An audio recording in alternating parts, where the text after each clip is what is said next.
Good afternoon, everyone. I'm Jacqueline Kellish, Director of Public Engagement at the National Humanities Center. I am delighted to welcome you to this afternoon's panel discussion. This is the second event in the Center's Restoring Our Vitality series, which we are presenting in partnership with the American Academy of Arts and Sciences to commemorate the 10-year anniversary of the Academy's landmark report on the humanities and social sciences, The Heart of the Matter. You can find a video recording of our first event, Reforming the Academic Reward System, on the National Humanities Center's YouTube page. Our series will culminate in two events on Tuesday, April 4th. In the afternoon, we invite you to take part in a discussion on how we might use the humanities to build more inclusive futures in a polarized world. This session will take place at the NHC and will feature acclaimed author Amitav Ghosh, NEH Chair Shelley Lowe, and historian Nancy McLean in conversation with NHC President and Director Robert Newman. Later that evening, Amitav Ghosh will deliver a lecture entitled, Can the Non-Human Speak? Other Beings in Myth, Literature, and Ethnography at North Carolina State University. Both events will be streamed on YouTube, but if you are based locally, we encourage you to act quickly to reserve a seat for them in person. There is no charge to attend, but we do require registration in advance, and you can find a link to our registration page in the YouTube comments section. Today, we will be continuing our exploration of challenges and opportunities for the humanities over the next decade. I'm so pleased that we have the chance this afternoon to hear from a fantastic group of emerging leaders in environmental advocacy who are bringing their backgrounds and commitments in the humanities to bear on crucial issues ranging from the climate crisis to genocide prevention to environmental justice. Together, we will consider how the humanities can shape and amplify collective efforts to preserve the health of our planet and to build equitable communities. Our panelists today include Emily Sample, Cameron Oglesby, and Brooke Larsen. In the interest of time, I will briefly introduce each of them and will ask them to share a few remarks before proceeding to a more general discussion. Our first presenter, Emily Sample, has been the program's director at the Fund for Peace since 2021. She is currently a PhD candidate at the Jimmy and Rosalind Carter School for Peace and Conflict Resolution at George Mason University, where her research investigates the nexus of gender, climate change, and mass atrocity prevention. Previously, she worked at Holocaust Museum Houston and for the International Conference on the Great Lakes Region Ugandan National Committee on the Prevention and Punishment of Genocide and Mass Atrocities. She earned her MA in Human Rights and Genocide Studies from Kingston University, London, and her BA from the College of William and Mary. She currently serves on the executive board of the International Association of Genocide Scholars and co-founded the Women's Caucus of Genocide Scholars. Her most recent book, Building Peace in America, was published in August 2020. Also joining us is Cameron Oglesby. Cameron is an environmental justice organizer, oral historian, ecologist, and award-winning journalist who will complete her Master of Public Policy degree at Duke University this spring. She serves as an environmental justice reporter for Yale Climate Connections, project coordinator for Duke's Environmental Justice Oral History Project, and associate editor for Earth in Color. Cameron's work has appeared in venues including The Nation, Grist, and Environmental Health News.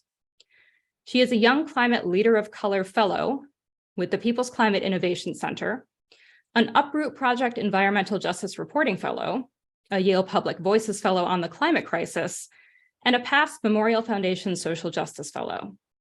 Later this year, Cameron will join McKinsey & Company in Washington, D.C., where she hopes to develop environmental justice-focused partnerships and research opportunities in their sustainability and public sector divisions. Our final panelist, Brooke Larsen, is a writer and community organizer who currently serves as the Community Engagement Coordinator for the University of Utah's Environmental Humanities program. She holds an MA in Environmental Humanities from the University of Utah and a BA in Environmental Policy from Colorado College. She is the editor of the recently released volume, New World Coming, frontline voices on pandemics, uprisings, and climate crisis, and was the recipient of the High Country News Bell Prize for Emerging Writers. Brooke has spent the past decade organizing with the climate justice movement. She co-founded Uplift, a youth-led organization for climate justice in the Southwest, and was a youth delegate to the UN Climate Change Conference in 2016. I want to welcome all three of you to today's discussion. I'm so excited to have you here. We'll start with short introductory comments from each of you, and then move into a more general discussion. For those of you in the audience who are viewing on YouTube, you may enable closed captions directly on that platform. Please feel free to enter questions or comments in the chat at any time. We're eager to respond directly to your interests and concerns. With that said, let's kick things off. Emily, I'd like to begin with you. Can you tell us a little bit about your priorities and your vision for the work that you do, as well as the influences that have shaped your perspective in this field?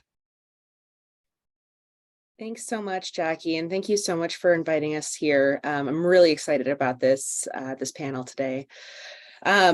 I come to this field from a very different direction than most of my colleagues. A lot of the people that I work with in environmental justice or in the climate field come to it from a scientific background. Which is interesting that none of us do. So I think that this has been a really interesting way of kind of coming to the climate justice space with a new perspective. And so I come to it from the conflict and peace building perspectives. So my master's degree is in human rights. My PhD is in conflict analysis. And so bringing climate and the environment into those conversation spaces is lonely sometimes, but it has been really, really interesting as the approaching the climate issue from the identity-based side has allowed us has allowed me to really look at the ways that we understand conflict. And the ways that we make some assumptions about environmental degradation. Simultaneously, I'm able to do a lot of work on the practitioner side since I am working in the field at the Fund for Peace. And we're currently working on a number of grants on the relationship between climate change and other specific conflict issues like migration. So one of the things that we're really looking at is trying to build a more holistic view of climate change and the effects of climate change and how they are impacting and being impacted by some of these human issues like migration, displacement, and international displacement, as well as domestic. So there are a lot of different ways that we're able to approach these issues. And I think from the conflict side of things, what has really brought home to me is how much the humans really impact the conversation. We have lots and lots of theories and science, and a lot of great theories and science that are hopefully in process now, hoping to get us out of this climate change disaster. But what is more and more clear, as especially from the conflict side of this, is that this is not an issue that we can science ourselves out of. That the climate issue is going to be a human issue, and it is going to be an ongoing issue of natural resource scarcity and the way that groups and individuals are able to either come into conflict or work together to respond to localized issues. So I think coming at this conversation from the humanities side is only going to be more important. So I'm really excited about this conversation today. Thanks. Thanks, Emily. That was a really elegant distillation of a lot of fields and a lot of complex information that feeds into these issues. Cameron, I wonder if we can hear from you next. Sure. Hi, I'm Cameron. It is such an honor to be here and to sit in conversation with such amazing climate scholars, environmental justice advocates. I'm really excited for the discussion today. As mentioned, I'm an environmental justice organizer, a youth activist, a journalist. I try to wear a lot of different hats. So I think largely I can categorize the work that I do as attempting to use institutional influence to affect change from the inside out, operating within academia, operating within mainstream media and journalistic entities, and now heading into corporate America with consulting firms like McKinsey. I am trying to bring forward a different and more community-centered perspective for solutions building, for storytelling, for generally doing good work that can perhaps reform the way that different institutions are addressing these issues, climate issues, environmental issues from the inside. So I can go a little bit into how I got to this point. It's a bit winding, it's a bit all over the place. And I'm still figuring myself out. I still consider myself young. I'm only 24. I went to undergrad here at Duke studying environmental science and policy. I am now a master's of public policy student at Duke, focusing in environmental policy, in environmental justice and corporate sustainability. And when I first got here at 18, my focus was actually in the sciences, in ecology, in genomic studies, in figuring out how I could use my curiosity for the natural world to affect change within academic spaces and within research spaces. And I just reflecting on my background and on my experiences for this panel today, I actually realized how often my scientific work even engaged with humanistic practices and sets of knowledge. I had the opportunity as an undergrad when I was doing ecology and genomic work to work in a genomics lab that focused on the species delimitation of mouse lemurs, and my areas of study always intersected between the species concepts and the ways in which that would affect conservation policy and endangered species as it relates to deforestation practices in different perhaps underserved communities across the globe. So you got me thinking about the ways that even when I was first coming in as sort of baby scientist, figuring out what I wanted to do, I was still looking at ways that this work could influence people and influence policy. And perhaps that's how I made my way into environmental organizing, environmental justice organizing, initiative building, capacity building, movement building as a sort of next step, a way of engaging people, educating people, organizing people around issues that were critical and perhaps understudied or underserved.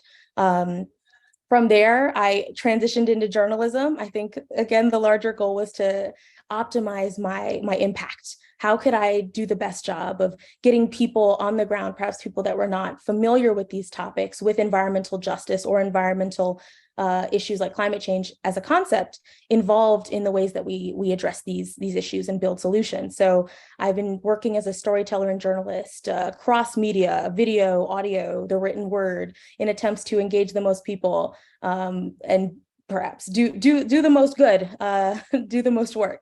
I ended up coming back for a policy degree with the understanding that as I was reporting on all of these issues, policy was so consistent a point in everything I was reporting about, everything I was engaging with. Every environmental justice community I was working with had some sort of policy issue or agency that they were combating as a part of their larger work. So I came back to do that policy work and ultimately circled back to consulting now.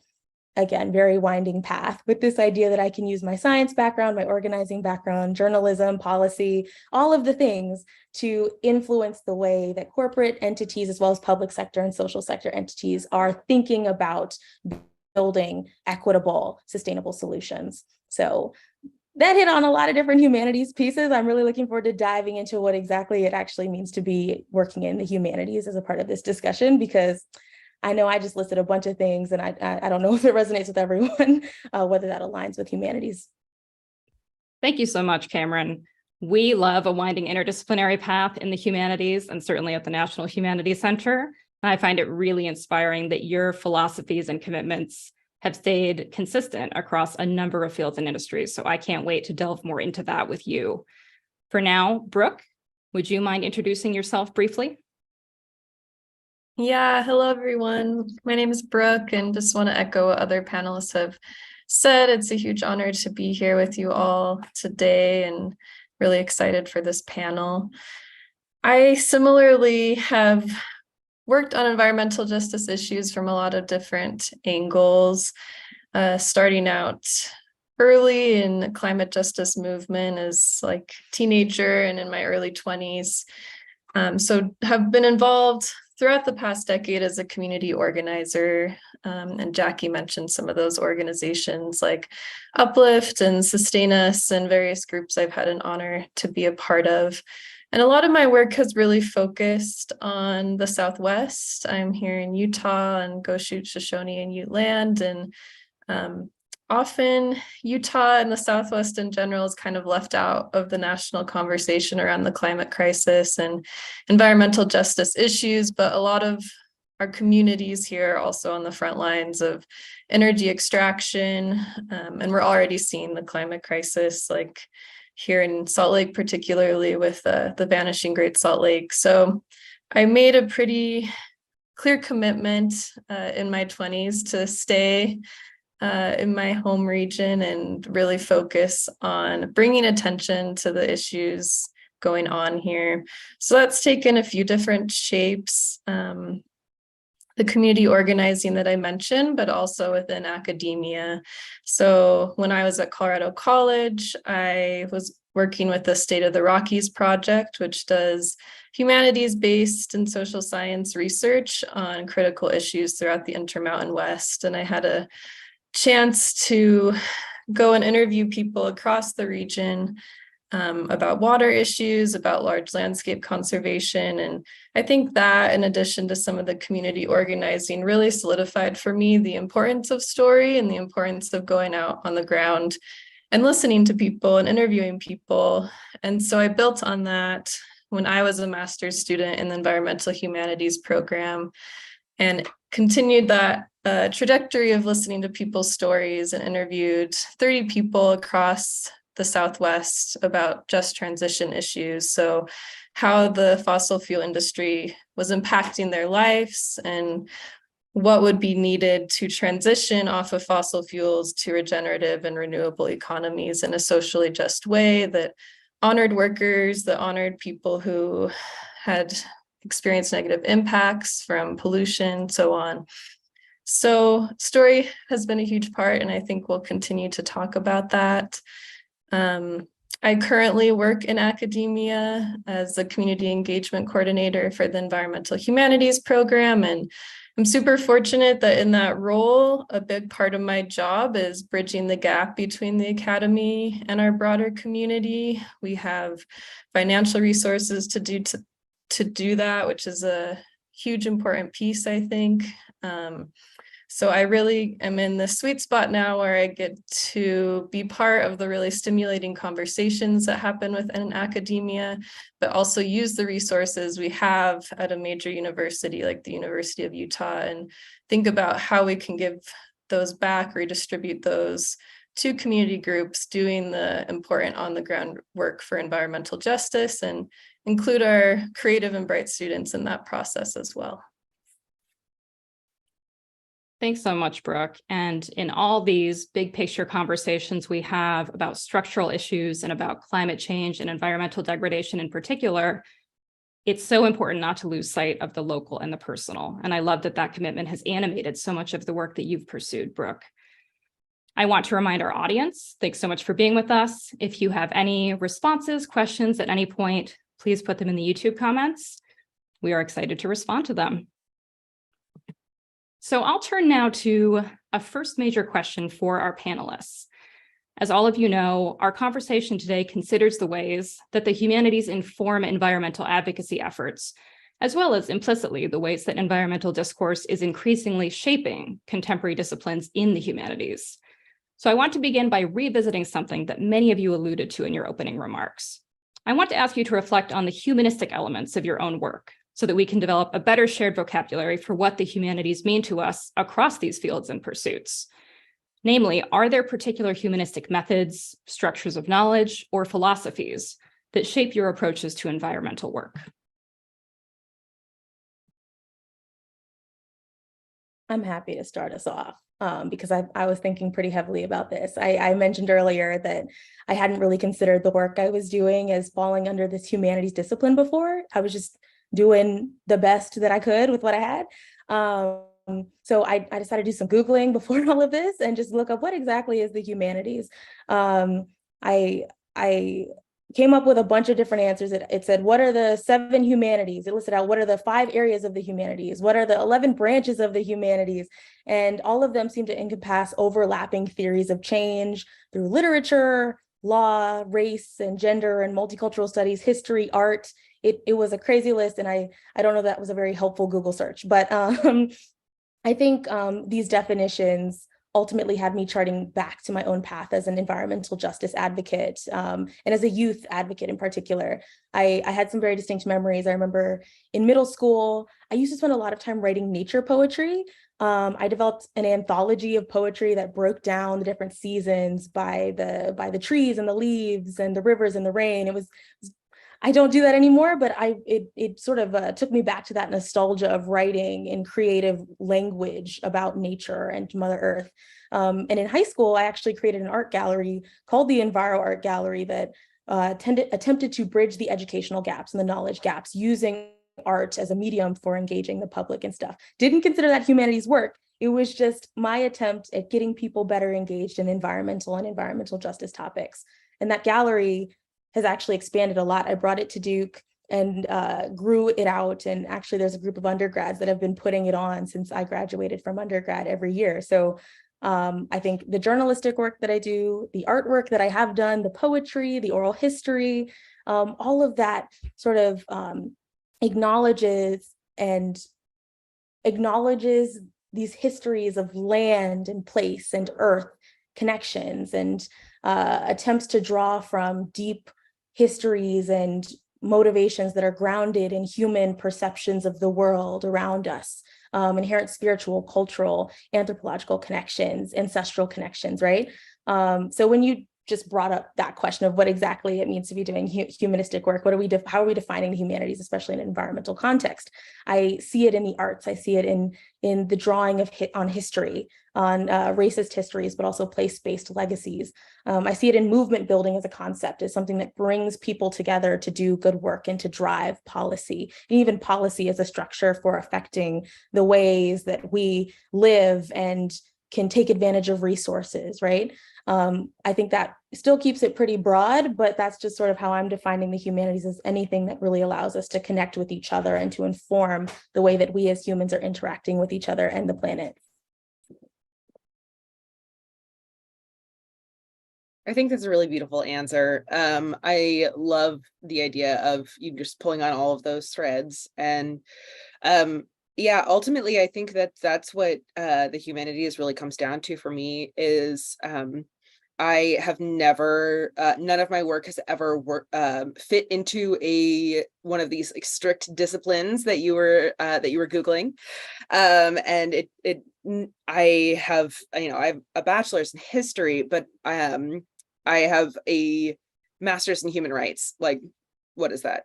And then my PhD is also in an interdisciplinary field, so conflict analysis. So the idea of the humanities is very important in that sense that I can build this interdisciplinary space where I can kind of pull different methodologies and different ways of knowing and actually braid them together in a way that makes the most sense for future research.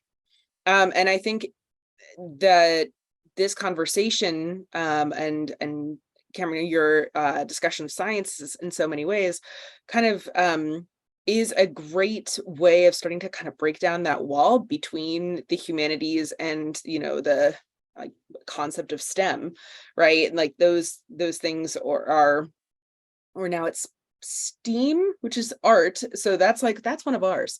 So, we don't need necessarily more boundaries between our thought processes and our research. I think that we need to have the full capacity to pull in whatever methodology or whatever way of knowing is most applicable to the research and to finding the kind of conclusions that we're looking for.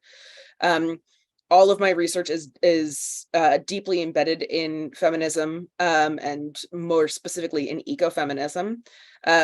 And so ecofeminist research methodologies span all the way across all disciplines, because it's a well, I'm sure there's physicists who would disagree, but the humanities, it does go across any of the disciplines of the humanities. And I think that for me is kind of the model for the future, is being able to take these cross-cutting issues and stop writing a paper that is, only in gender studies and only uses gender methodology and only uses, the canon of gender history or anthropologic, history, and actually, frankly, examining those through especially an Afrofeminist lens, which is what I use most of the time.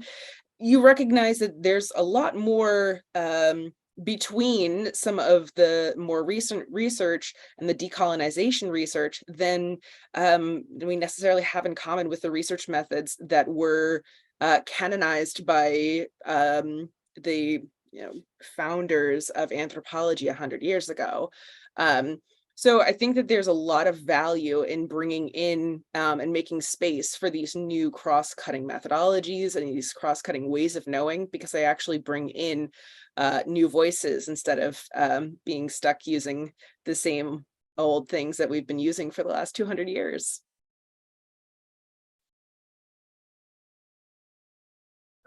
Yeah, thank you everyone for what you shared.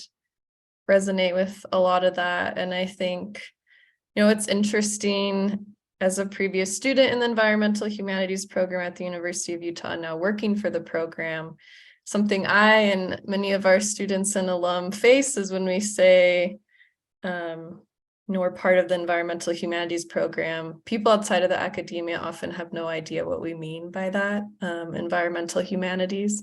So I've had to do a lot of thinking of how to explain that. And I think it's in some ways points to like the devaluing of the humanities that's happened across our systems and institutions, that we don't really understand what we mean by humanities at like this collective scale. Because when you say environmental science, you often don't get as much confusion as when you would say environmental humanities, right? So for me, I always just emphasize it's examining the human environment relationship through history, through communications, through philosophy, through creative writing.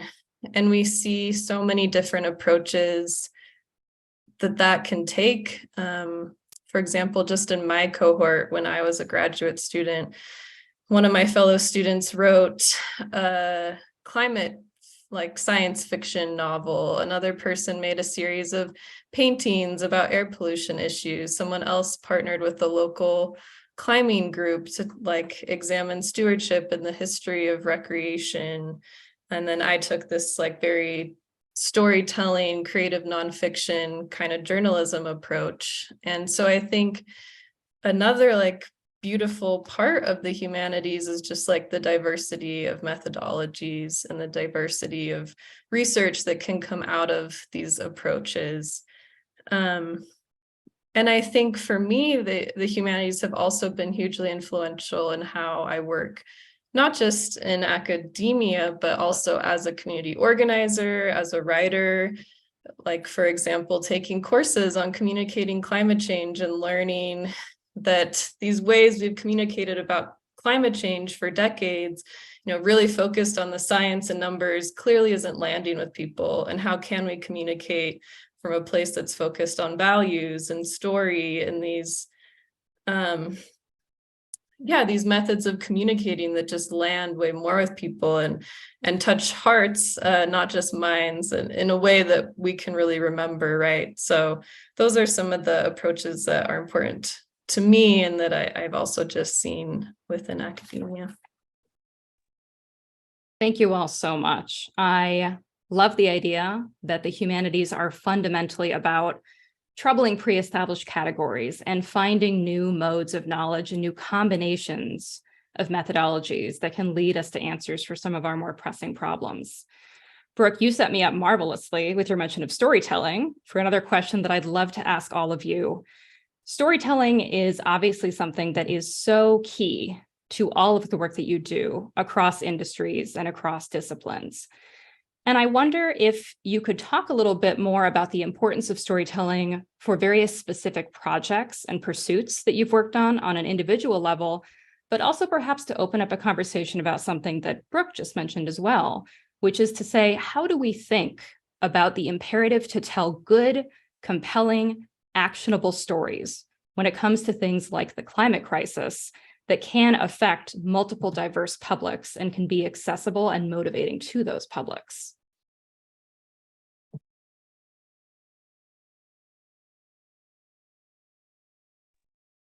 I can go first again. I'm going to encourage someone else to go first next time, though. I'm happy to speak to this question. I think I really want to hone in on a couple of storytelling methods that perhaps people haven't thought of as much, or that are in need of reform even, because I've had the opportunity to engage as a storyteller from a journalistic perspective, an oral history perspective. I would also even call event planning a form of storytelling in the way that you're educating people. That's why I broadly tend to call myself a storyteller, because I'm engaging across media, across disciplines, across modes of engagement, I guess.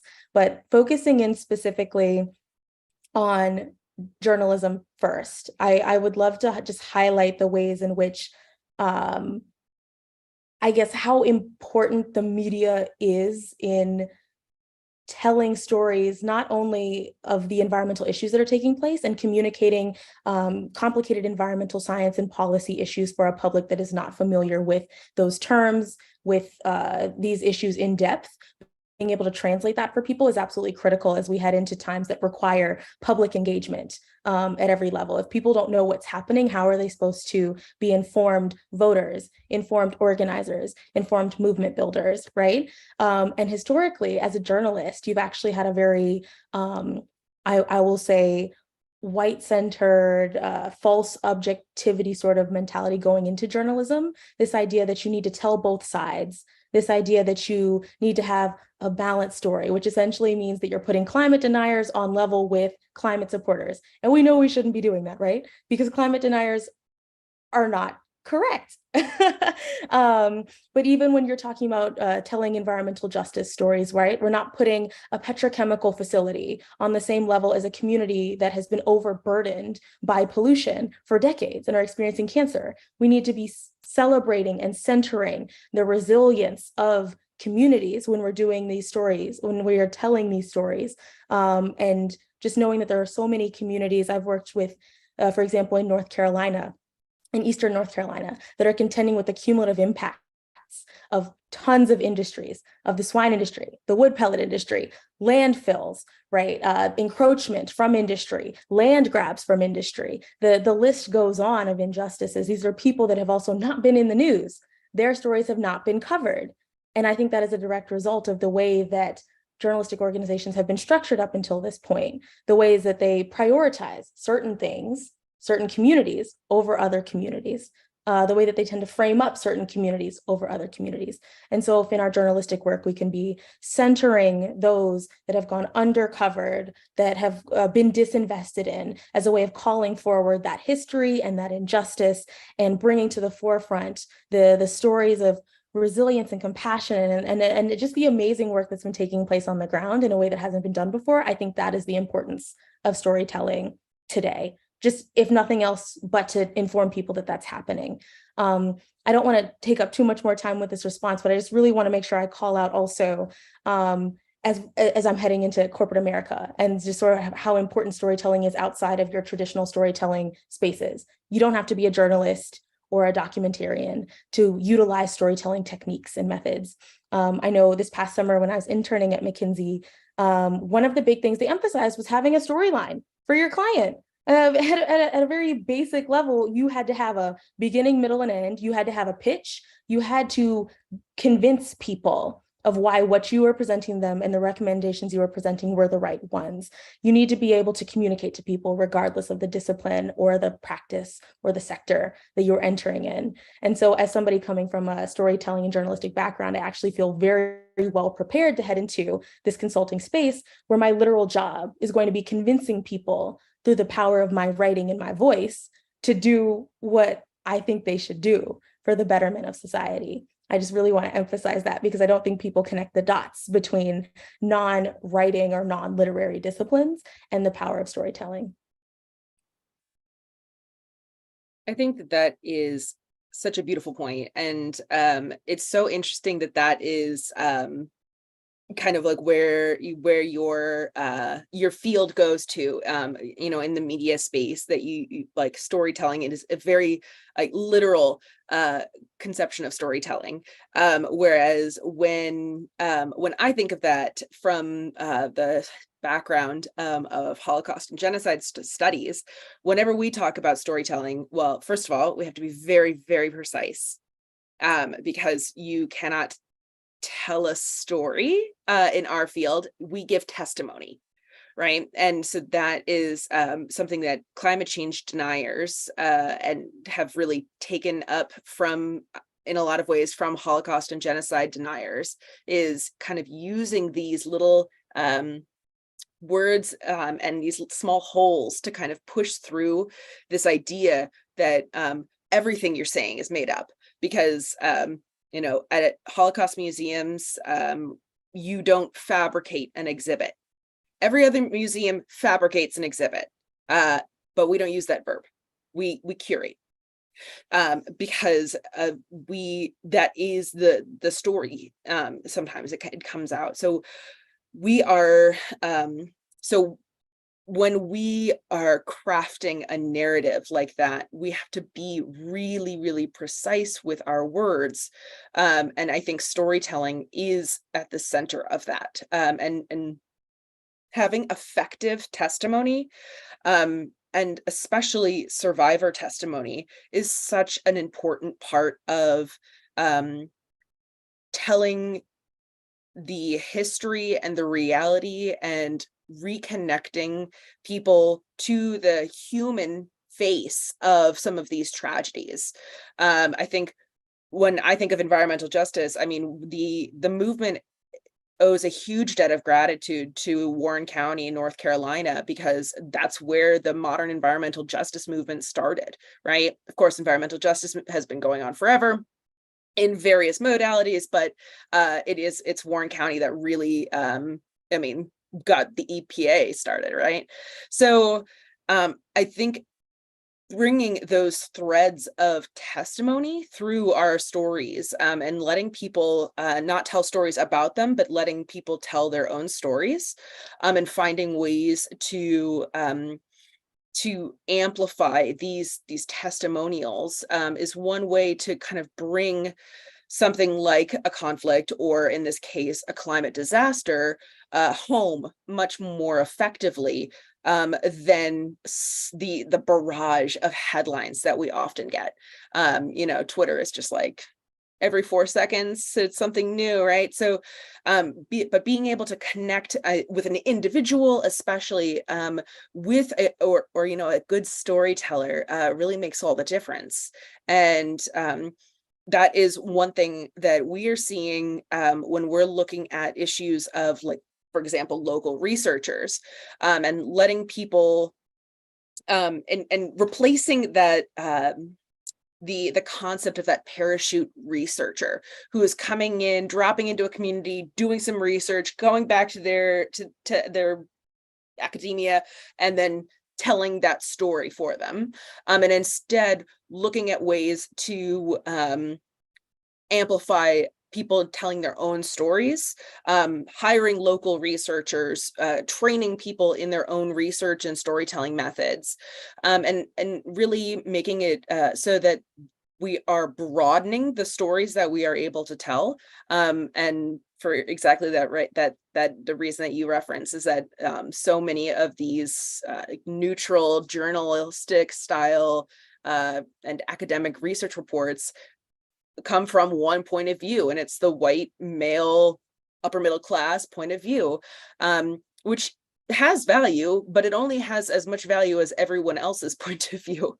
And unfortunately, we don't often hear from everyone else. And this is something that has been a huge leap in Holocaust testimony. Back to my deep background is, changing the narrative of Holocaust testimonies from only being white Jewish men, and really bringing in testimonies of diverse voices and the different ways that they were treated, and recognizing the intersectionality of a crisis that is often only told from one point of view. So I think that when I think of bringing storytelling into my work, I think of how do I connect testimony to a broader audience. I want to make space for Brooke to respond as well, but I just really want to highlight a point of resonance with what you said, Emily, especially about being a sort of transplant to North Carolina for the past 6 years, getting to work with members of the original Warren County protests, getting to tell their stories, getting to march with them, right? You can't be in North Carolina and an EJ advocate and not go to Warren County, right? No. It's not acceptable. I really want to highlight just the power of the sort of language difference that you're highlighting, I guess, in testimony versus stories, in the fact that we are going into these communities, we are working extensively with them, trying not to be those sort of parachute researchers or parachute journalists. That's been coming up a lot too. It's really settling in communities and telling stories consistently for years at a time, and collecting oral histories or testimonies of those that have been working in environmental justice for decades. I don't want to make it more about the work that I've been doing, but literally what you said was the type of work that we are trying to do here at Duke, and being more intentional researchers, journalists, and community advocates, right? And so I wanted to just point out the points of resonance, even if we're not in the same place, but we're doing the same work, right? That's amazing. Yeah, thank you all so much for what you've shared.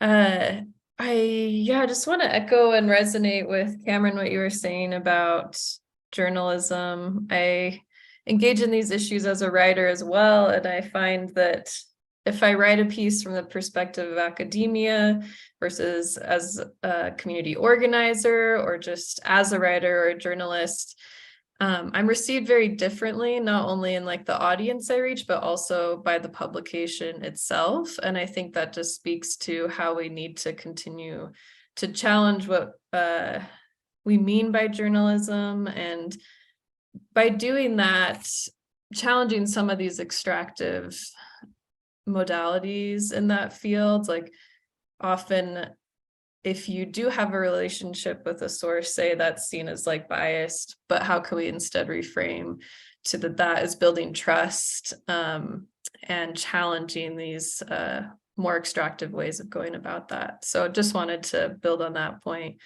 As well, I think this question of how we tell narratives that bring people into this work and don't lead to a despair.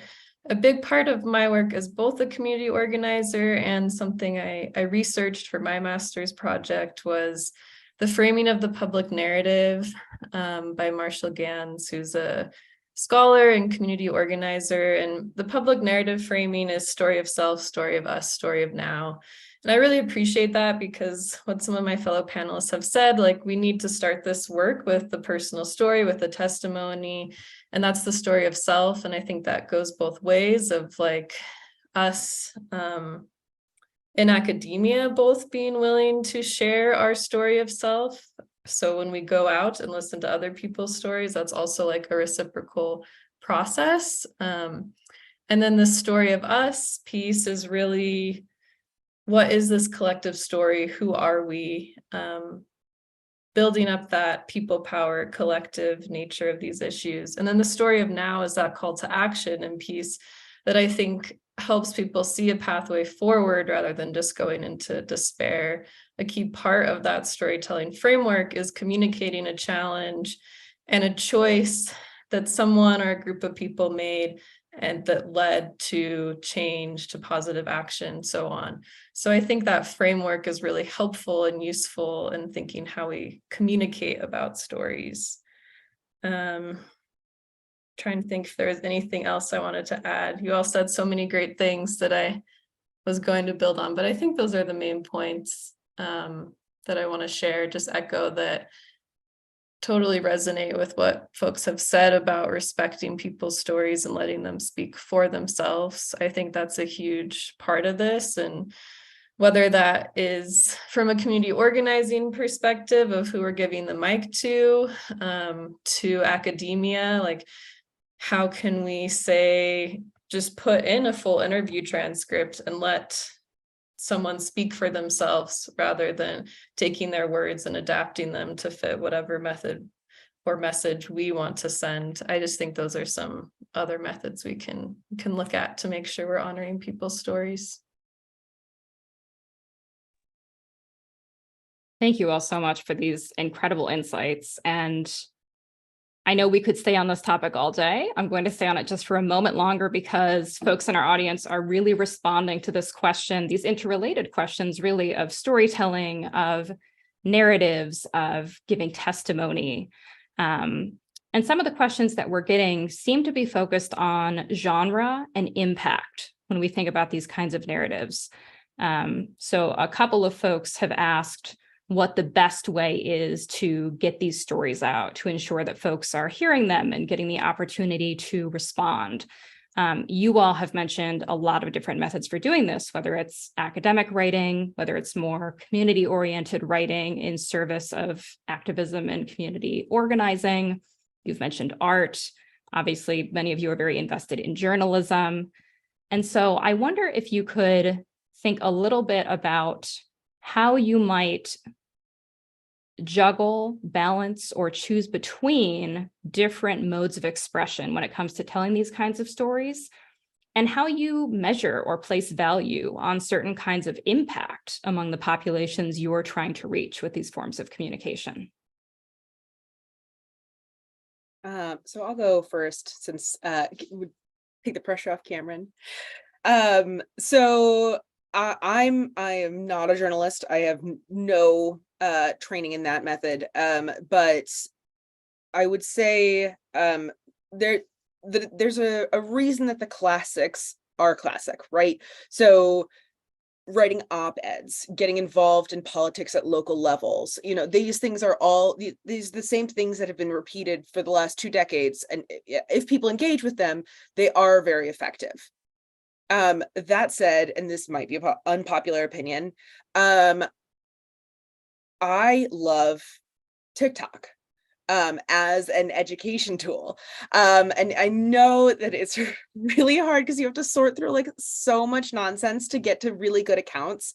But accounts like Black Forager are so effective in what she does, not only telling you how to make acorn pancakes, which are excellent, but also talking about the intersectionality of being a Black woman who goes onto public land and takes leaves and acorns and stuff, and how she's had the police called on her, and how taking up space and reconnecting with traditional methods of foraging and cooking are a reclamation of herself as a Black woman in America. And this is all coming in like 3-minute little shifts, and so it's really digestible to the average viewer. Academia is so strong with writing papers that are very well backed up and cited, and they have a lot of evidence, and they go through peer review, and that is excellent, and we should keep doing that. But A, a lot of those are behind paywalls, and B, a lot of those are very difficult to read or find. So if I'm better off connecting with 1,000 people with a 3-minute TikTok, then that is an avenue that's worth exploring. And you know, there is space to bring in journalism. You know, the Washington Post notoriously has a fantastic TikTok.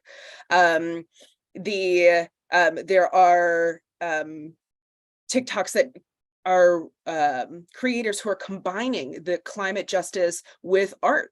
And they're using their art for the visual medium while telling these stories about climate justice. So I think that we have a unique opportunity at this time to be utilizing many different avenues for connecting people to these kinds of stories.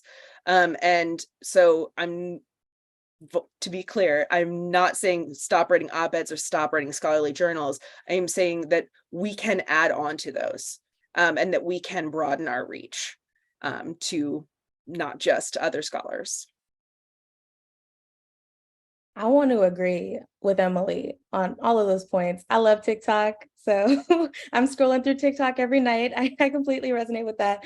And I just as was sort of thinking through this question and my answer to this, 3 different points of I guess modes of impact have come into my head through my own work that I would be happy to speak to. I think the first is, as Jackie mentioned in my intro, that I'm currently working for an organization called Earth and Color. And it's a creative studio that is designed to reaffirm the inherent connection between the African diaspora, Black folks, and nature through storytelling, events, and through public engagement. So the work that we're doing resides pretty heavily on Instagram, and we get a pretty heavy following on the videos that we're creating, the little snippets of content, creative, artistic content that just are very pleasing to the eye, pleasing to the ear, but are also extremely educational as to the history, the Black history behind nature connections and land-based connections. That resonates really firmly with a lot of our viewers. But we're also writing stories. We're writing historical accounts. They're not quite articles. I would literally call them storytelling in their most basest of forms.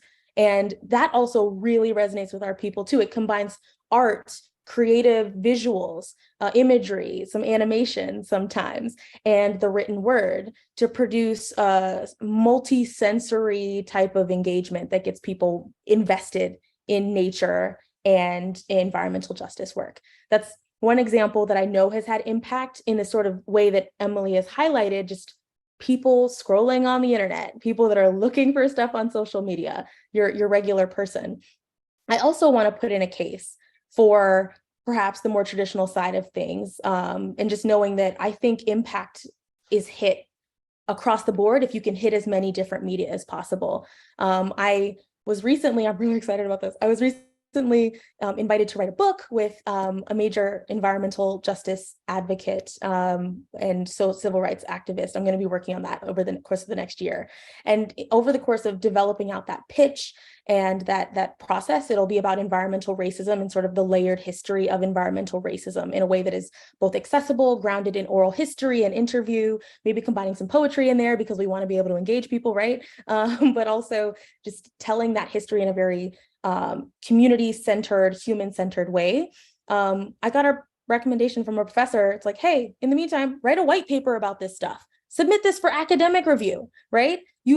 That'll reach people faster and it'll hit a different audience. So you're getting to your academics and your researchers with this content, but you're also reaching your regular person, the people that might have the time to pick up a book and read it. So I just wanted to sort of, that just popped into my head as an example very recently of the varied ways to have impact in this type of written word work. If you're doing research and you're developing these longer form op-eds or stories or books or whatever, there are opportunities for that to intersect with academic work and research, or for you to post about that stuff, any interviews you have on social media to engage regular people. I think all of those ways of engaging are extremely impactful. And the last thing I just want to put a quick plug in for, because I feel like I'm talking everyone's heads off, but the last thing I want to put a plug in for is from a journalistic perspective. Very fortunately, the way that I've been able to do journalism and the way that I've been able to focus on solutions journalism, I have seen impact with that work.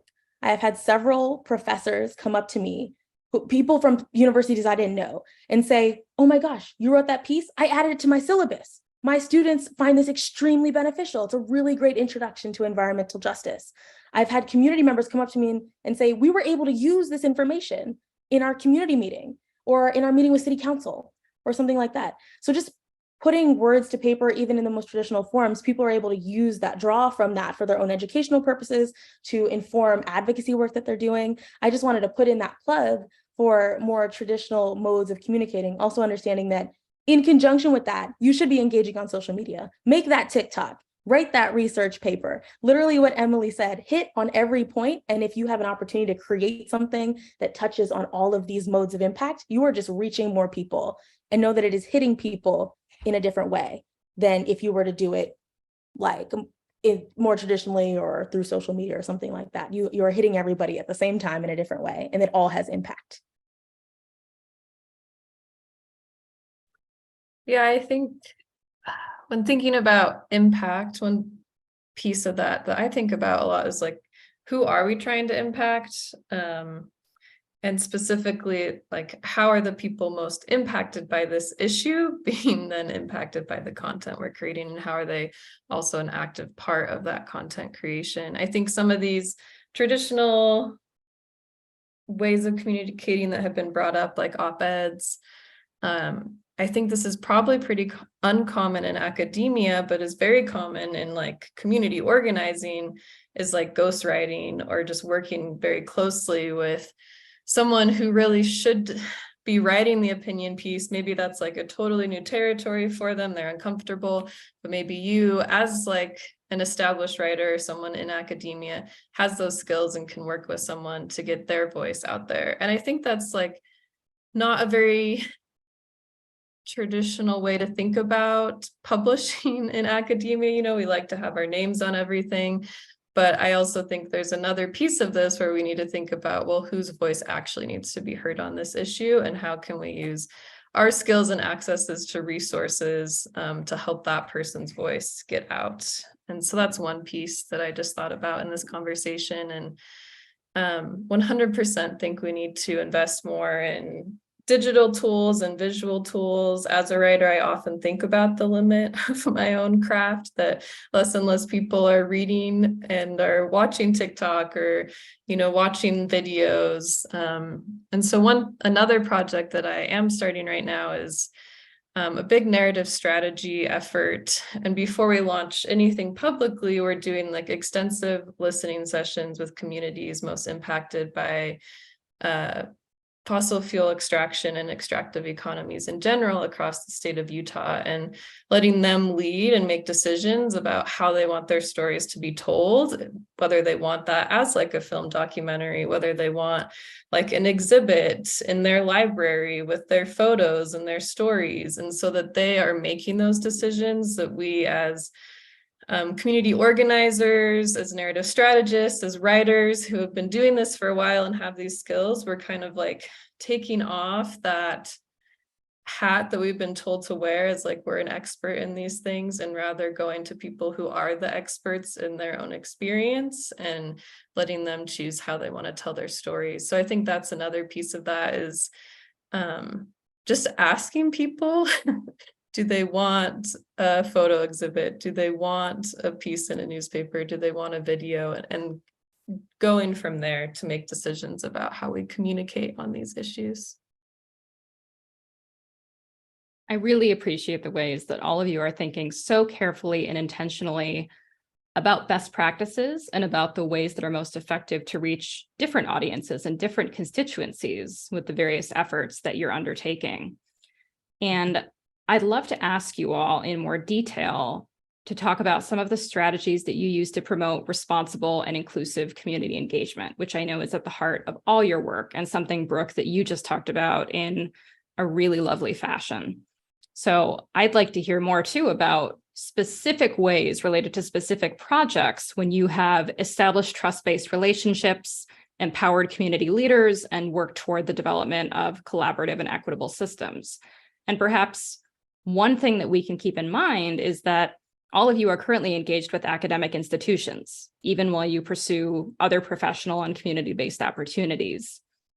And so I'm wondering if you've personally found your associations with universities to be an asset or a complicating factor, or perhaps both, in some of the publicly oriented work that you've done? I'm happy to start us off on this one. So I'm very fortunate to work for an academic program that has prioritized community engaged research, specifically to further environmental justice in our region. In 2020, the Environmental Humanities program received a grant from the Andrew Mellon Foundation to focus on this work. That was why I was hired. And that also involves various other things. We have a practitioner in residence each semester that is a way of us honoring a community leader, bringing them on campus to educate our students and also the wider campus community. We have 2 students each year, so 4 students total at a time, who have fellowships to partner with a local organization, grassroots group, nonprofit, to do community engaged work throughout their entire time in the program. This can involve research or just simply like showing up at their office 20 hours a week and helping out and doing that labor. And some really exciting projects have come out of that I can talk about more if we have time. But a key part of that for me is that we have money that is dedicated to give to the community. We have students who have paid fellowships to do this work, and each of those students also get money to give to their community partner to pay for the projects that they're working on. Or that money can just go direct, whether it's like expenses for the project or just simply going to the organization to recognize the time and labor they're putting in to work with our students as well. So reciprocity is a key piece of that for us, and recognizing that universities in general have access to more resources, more money than many grassroots groups, many nonprofits. So that's a key way we can support. And I always tell our students to focus on like identifying what a community group has identified as a need, as a way they would like to receive support, rather than going into them and just being like, this is what I think you all need. I send out a survey to different organizations in our community each year to learn about what those needs are, so our students can go through and look and say, hey, this aligns with my interests, this aligns with my skill sets. I will say the major challenges are just like being with a public university. There's things you can and can't say. There's certain actions you can and can't take. There's certain activism that I do on my own time, not when I'm wearing my university hat. Another major challenge is we're a 2-year master's program. So like a lot of our students who say want to partner with like a local tribe, like a lot of our students have worked with the Northwestern Band of the Shoshone Nation, which ancestral homelands here in Salt Lake and northern Utah. And it can take a long time to build those trusting relationships. And so you may need the first year of your program to build that. And then you have the second year to write your thesis, right? And so if you don't know what you're doing right away, it can be really hard to build those trusting relationships in this time scale of a 2-year master's program. So I'd say that's another major challenge. But on the whole, we've seen a big increase in community engagement efforts from our program, I'd say, merely because we now have the resources to do it in really effective and reciprocal ways. I love Brooke's answer. I'm totally going to piggyback off of it because like the answer to all of these questions is money. One of the things that one of the few positive things that came out of the COVID lockdowns for me was that I ended up doing my dissertation research through digital ethnography. So my case study for my dissertation is in West Nile, Uganda, and which is a place that I've been to previously, and I used to live in Uganda, and so I have a network that is already established there. And so one of the things that I was able to do was I was able to get a scholarship through my university, because I was a student, the scholarship wasn't from the university, but it was because I was associated with the university. And I was able to take that money and put it back into the community that I was working with. So instead of paying for my flight and my hotel and all of that and my travel, I was able to just put that money, invest that money back into the community by hosting the events, with free food and travel vouchers that, to thank people for joining me. I paid local researchers to do the hosting of the focus groups. They carried me around on a phone. But what ended up being this positive side of it is that the inherent kind of extractive relationship that a researcher, especially a researcher from the global north, has with communities in the global south, for lack of a better term, I was able to reinvest in them instead of having it be a one-sided relationship.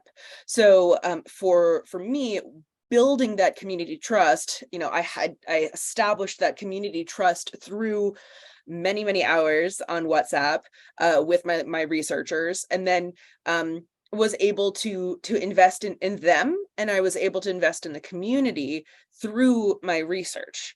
And I think that is a hugely exciting thing that we can now do now that we have Zoom and we have all sorts of digital tools that make digital ethnography an option for more people. And we don't necessarily need to fly people over to do, parachute journalism or parachute research. We can pay local researchers, we can train local researchers on an ad hoc basis if necessary. And we can, and that is an investment in the community because that person then can go forward with their own resume and they can get jobs directly with USAID, right? So what I think is a really exciting move going forward is this global and immediate adoption of digital communication and video methods. Like up to this point, we had like Skype, like no one used that. So in just not nearly at the same level that we do. And we all, 2021, by 2021, the entire world is on Zoom, right? I'm zooming into rural West Nile, Africa, and they're like showing me goats and hanging out with my chickens, and like I'm having the best time in my living room, right? And so I'm able I'm still able to do the research, but we're having a building a relationship instead of just me going in and pulling out information and then giving it to academia. So I think that we're in a really exciting time for moving this kind of question forward of how to build these relationships. And the answer is money, but the answer is also like building these digital spaces as well.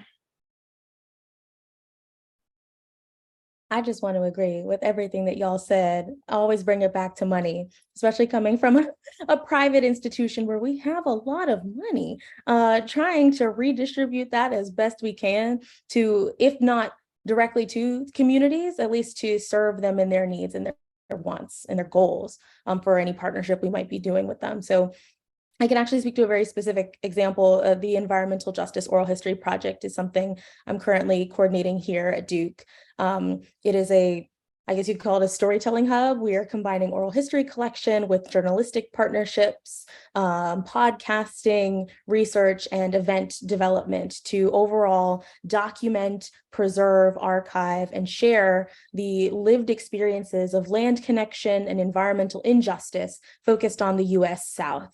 Specifically, communities in the U.S. South. That's personally a very salient region for me, just growing up as a Southerner and being able to report on Southern communities, North Carolinian communities all this time, being able to head up this project has been really exciting. And the reason I bring it up is because we, or even I'm not necessarily going into community directly, nor are we encouraging students to go into community directly.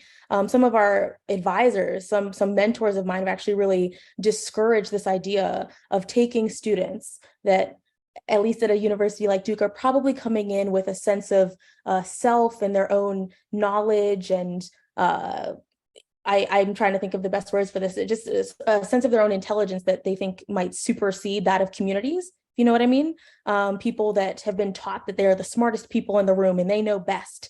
And when they go into communities in this very extractive way, are approaching communities in an unhealthy way, one that does not facilitate proper partnerships, right? So I think the balance has been, some people have ideas about what Duke is and what we do and how we go into communities and sort of this elitist set of students and administrators that are likely going to come into a community from Duke. And our attempt at dismantling that notion is not only to better educate students on how not to think that way, on how to think of themselves even as listeners and people that are being educated by community members for knowledge and practices and ancestries that they just don't have access to in their daily lives. But by also giving communities money for their time, because they deserve it, and going through, perhaps, I'm not going to call it a third party, but a facilitator. We are not sending students into communities by themselves. An example is for this oral history project, the EJ Oral History Project, we are currently working with the Rural Beacon Initiative, which is an organization that was started by William Barber III, an environmental justice activist here in North Carolina. He has been our main point of contact. We have been working with him to connect with members of his ancestral community called Piney Woods Free Union in around Jamesville, North Carolina. We are not going to the community members directly. He is facilitating these connections. He is advocating on our behalf. He is acting as a conduit, knowing that this is something that he really wants to do. We didn't come to him necessarily and say, hey, we want to do this. Can you do this for us? We identified a need with him. He was like, we really want to be able to collect these stories and these histories and these testimonies. We were like, hey, we have a group of students that can do that for you. And by the way, we can pay community members for their time if they want to share their stories, and we'll archive it. And the communities will retain copyright of their stories. So Duke will house it, but you still have ownership of that. You can take that away at any time. So just making these sort of commitments and doing so through a third party, a conduit, somebody that can act as a facilitator and an advocate for the community, ensures that we are being as least exploitative as possible, with the knowledge that sending students into any community is inherently, to take stories out is inherently extractive, right? We have to be cognizant of that fact.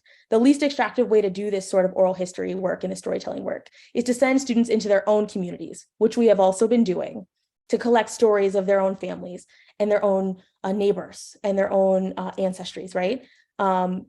But if we can do this service, if we can collect these stories for communities that have gone off the radar, who have not been identified on the map like Piney Woods has, and we can give this back to them as a way of preserving their history, knowing that there's a long tradition of oral history that can get lost through time as people age, as people pass away in communities like Piney Woods, then we're happy to do so.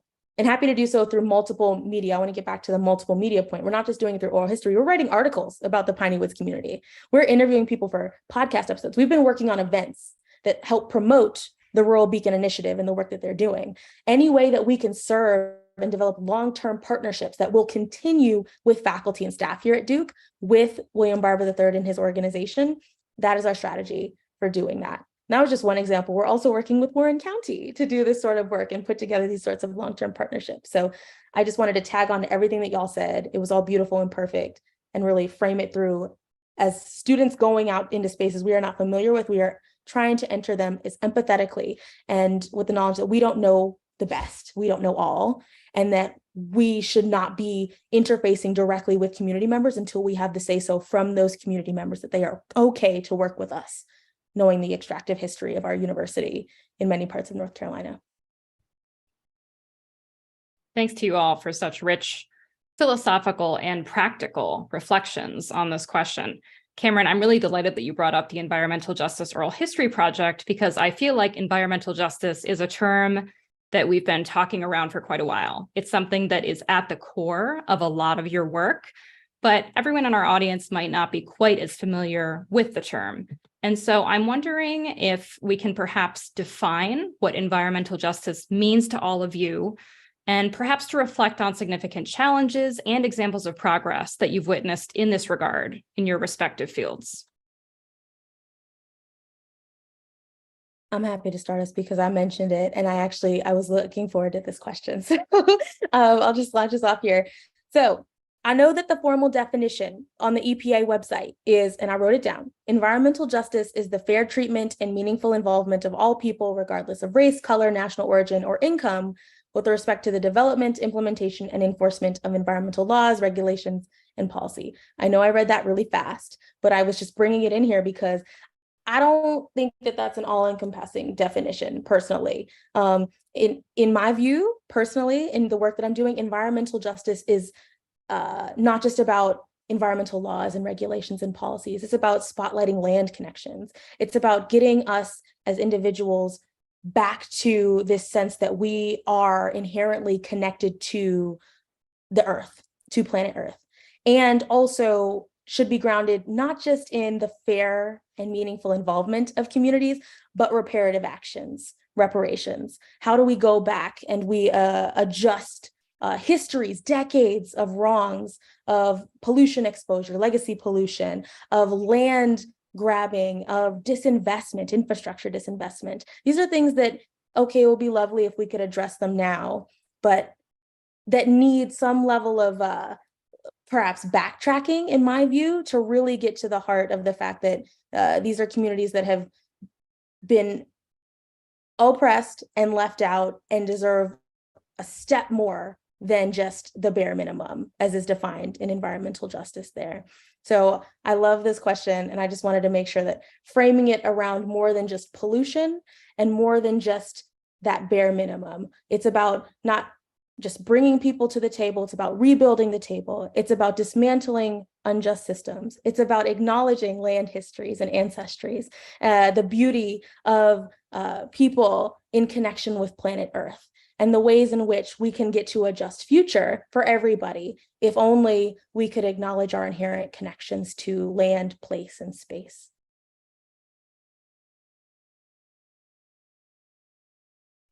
Yeah, I just want to echo everything you said. I think you summarized that so powerfully, Cameron. I think for me, this intersection of like environment and social justice is really at the heart of environmental justice, and examining how it's not a coincidence that our most heavily polluted neighborhoods, toxic waste facilities, most fossil fuel extraction is often nearest to neighborhoods, communities of people of color, low income, how those disproportionately impact people with disabilities, elderly, unsheltered people.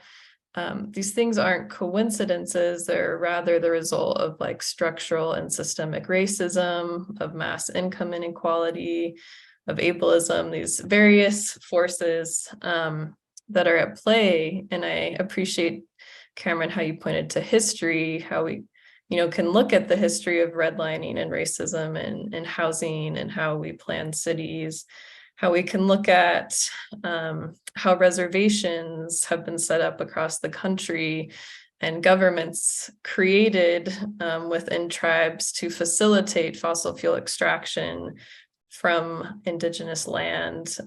This all connects back to history and the systems and structures and institutions we've set up. So yeah, I think that is a key part of it. I don't know if there's really anything else to add on that. I think Cameron summarized that really well. And just that if we want to work on environmental justice, thus those people who have been most impacted by all of these issues need to lead out, and we need to follow their leadership and their solutions. Yeah, I think Cameron, your last sentence was also just so beautiful. I agree, Brooke, with the with your echoing of this conversation about systems and about structural violence. I think that's ultimately where environmental justice and climate justice on an international level come down for me. Again, coming back to my own work, has been focused in ecofeminism, which really drills down on the concepts of power, and how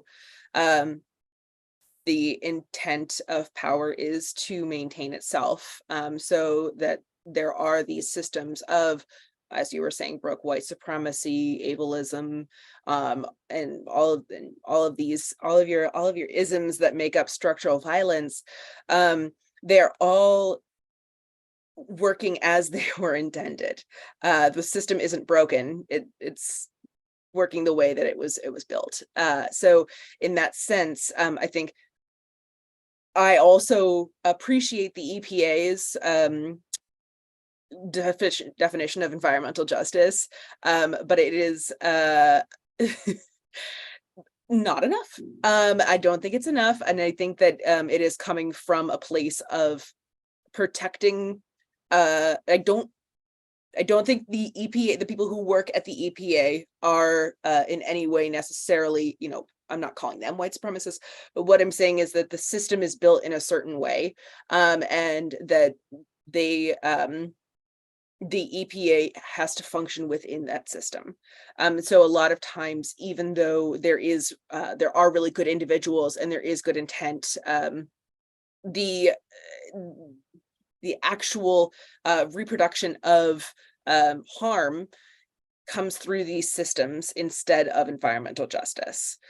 So again, no shade directly at the EPA, but I think that there is a real and necessary aspect of environmental and climate justice that needs to be coming from outside the system, especially from outside current governments, outside anyone who's ever been to Davos, and who are asking them and telling them what is needed to be justice. So I think that the question of moving power from these governments or corporations telling people what justice looks like, instead have the people who have been victimized by these systems, who have been oppressed by these systems, telling the people who are in power what justice would look like to them. So. And I just want to say, love that. And you mentioned the EPA, and it just reminded me of a point I forgot to bring up about progress made. So I don't know, everyone may be familiar with this, but I think it was like a year ago, the Biden administration announced that they were not going to be including race as a factor in the dissemination of climate justice or environmental funds. I think it directly impacted the Justice 40 initiative, which promised at least 40% of federal funds as associated with climate legislation would go towards disinvested communities, Black and Brown communities. And that was disappointing as heck. And just working with environmental justice organizers on the ground, people were frustrated as heck. And then this past year, as we came up on the 40th anniversary of the environmental justice movement, it was actually in September of 2022, the EPA announced a new Department of Environmental Justice and External Civil Rights. It was done in Warren County. I actually had the opportunity to attend that announcement. Then the excitement, the acknowledgement of race, when we had just heard that there wouldn't be an acknowledgement of race, you had people who had been at the original Warren County protests and were ecstatic. They were like, we are finally being heard. They have finally incorporated us in the room, right?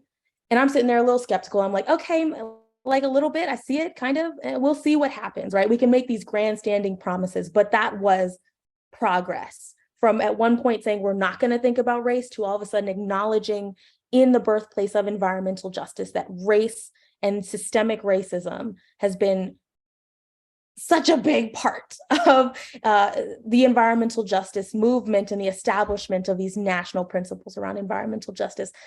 It was amazing. We have so much more work to do, but it also speaks to the ways that people at the EPA or in the administration are trying to work against systems that would have them regress back to Jim Crow, back to blatant oppression of certain people, disadvantaged people, Black and brown people, disabled people, what have you, right? We're seeing pushes. I don't know if that's the most we can, I don't think it's the most we can hope for, but I saw it as progress and I wanted to call it out because that was part of the question. Thank you all so much for your nuanced perspectives on the question of environmental justice and more broadly, just your commitments in that field. I think it's really inspiring to see, and I feel really privileged to hear more about the work that you've all done in that sphere. We have time for one more question, and I would like to direct everyone's attention to a really important one posed by an audience member in the chat. This is something that we haven't confronted head on yet, which is to say that we are facing a lot of pressures in all of these efforts because climate change is not a neutral political topic. Brooke, you alluded to this when you said that being in certain kinds of institutions or certain kinds of spaces can often limit what one should or is in fact allowed to say or do. And I think we see that in our contemporary political climate more than ever. So what I'd like to sort of ask you to reflect on is to consider how we understand this problem, given that we are not the only ones telling stories and crafting narratives and giving testimony, but folks who may deny climate change is a problem, or who may minimize or deny forms of institutional inequity in the ways that you're talking about are also part of this conversation. So how do we introduce questions of truth and evidence into our approach to storytelling? And how do we think about crafting stories that can make an impact when we are dealing with such a fractured and polarized political landscape? So that's like a super easy question. No, so I'm going to take off a chunk of that question and address where I have expertise. And that is, the history of genocide and Holocaust denial is very strong. And the people who deny the Holocaust have a very strong lobby. They all have somehow convinced a bunch of our school systems that they are both sides, right? So that's not a small contingent of people. That said, if you read the book or see the movie that featured Deborah Lipstadt's fight against a Holocaust denier, basically what she sits on is the truth. And that ultimately, when it comes down to these things, we have to stop trying to fight on their ground and stand on ours. And I think for a lot of people, the first thing to say is like, that's wrong. Like, you come up and someone's like, climate change isn't real, and you're like, that's nonsense. And you just shut down that conversation. And I think for some circumstances that's appropriate, right? If you have someone who's coming at you with, the fact that they, think that racial injustice doesn't exist, you're like, okay, I'm just gonna ignore you. But there is also value in just standing your ground on the truth and knowing that the ultimate, goal is not necessarily getting everyone on board. It is getting certain people on board. And whether that's Congress or your big donor or someone who can help you affect change. And so I think we have to give up the idea that we're all going to eventually get on the climate change, train, and acknowledge that, okay, then we need to keep pushing forward with the truth, and we'll just keep pushing forward with the truth. And we have the facts, we have the evidence, we know what we're talking about, and move forward with the truth, and stop trying to shut down every whack-a-mole denier, because they're just going to keep coming.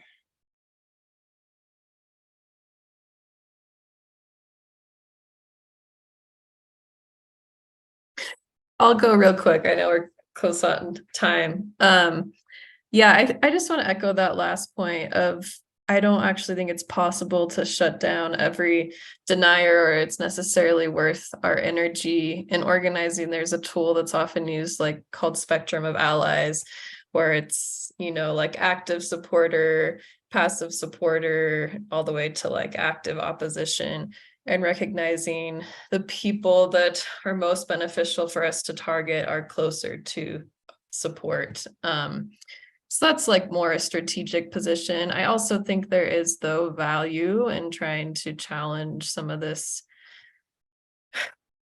culture of denial. And I think another way to do that is to go into communities where elected officials maybe are claiming to represent, as if a community is a monolith, and finding people who actually don't agree with this harmful policy that an official is trying to put forward. You know, in Utah specifically, there's like a really big push of like all of the above energy, and this is what these communities want. But in a lot of these communities, that actually doesn't necessarily represent the majority. And so getting out and telling stories that counter some like harmful dominant narratives, I think, are another way to challenge some of either climate denial or just in general narratives that don't tell the full truth of what's happening on the ground. And really quick, I'll keep this quick because we're at time. I very much agree with this idea of speaking truth to power, because I think that's what we as individuals I don't know that I can guarantee more than my ability to just acknowledge that this is what has happened and to report on it with my whole heart, or to put that information out there with my whole heart. But what I can provide in terms of actionable steps is I recently wrote a piece for Yale Climate Connections that highlighted in environmental racism as it relates to flooding and infrastructure disinvestment across the US South. And the strategy there was to document the perspective across classes, across races. We interviewed white people from Appalachia. We interviewed Black people from Mississippi. We interviewed Latina people from Texas, right? And they were all experiencing the same things for the same reasons. And being able to draw that connection out in a way that didn't call it climate change, but called it flooding, and your house is going to get extremely damaged because of this, at its basis level, is a really good way to connect with everybody, I think, about these issues. We're not, and you know what? It's not to say that you don't racialize it or you don't call it into environmental racism, because we did say that. But we also said, this is also affecting white people. This is affecting rich people. This is affecting poor people. This is affecting everybody. And we didn't call it climate change. We just called it, hey, you're going to experience a hurricane more times this year than you probably would otherwise. You might want to prepare for that. Adaptation, that sort of thing. I also just want to call out in the long term, the power, I think, of youth, of young people. I recently sat on a panel with, his name is Benji Backer, and he is a conservative youth climate activist, which is not a contradiction. We had very different ways of addressing the climate crisis, but we sat together in conversation in many points of agreement about the fact that climate change existed and that it needed to be addressed across political parties. So I have a lot of faith actually in young people to realize climate change is not fake. It's not something that we can deny. This is something that we need to address. How we go about addressing it, that might differ, but I actually see a lot of people across the aisle coming together to vote on policy or to vote for politicians that are going to further our objectives around climate change, because there's an acknowledgement that it's going to affect us and we can't ignore it anymore. So optimism, have some optimism maybe. It's a wonderfully optimistic note to end on. And I think it fits really well with some of the comments that we saw from our audience about ways that we can build resilience in the face of narratives that can sometimes seem as though they're miring us in despair. That is our time for today. I just want to say, and on that note, I have been teaching Holocaust and genocide studies to students of all ages for over a decade. And I always put a little bowl of chocolate on my desk. So, you know, it's individual resilience and strength. Sometimes it's just a little bit of self-care while you're in the middle of something really hard, and you can keep going. And so that's just my little, like, that's my little thing for keeping up my own resilience, is providing that little space for people to take care of themselves when we're talking about hard things. That's beautiful, Emily. And maybe it can prompt us all to think about the metaphorical bowl of chocolates that we can offer to folks who are going through difficult things, especially in relation to the environmental crisis and to forms of environmental justice. Thank you again to our panelists, Brooke Larsen, Cameron Oglesby, and Emily Sample, and to everyone who made today's conversation possible. In particular, I want to thank the American Academy of Arts and Sciences, the National Endowment for the Humanities, RTI International, North Carolina Humanities, Research Triangle Park, the GlaxoSmithKline Foundation, North Carolina State University, the Nicholas School of the Environment at Duke University, and the National Humanities Center's institutional sponsors who are supporting the spring series of events. Please remember to register for our upcoming April 4th events featuring Amitav Ghosh, Shelley Lowe, Nancy McLean, and Robert Newman using the link in the YouTube chat. We hope that many of you will join us in person for the chance to engage with these leading thinkers. Thank you so much for joining us today and for taking part in the kind of intellectual exchange that makes the humanities so valuable.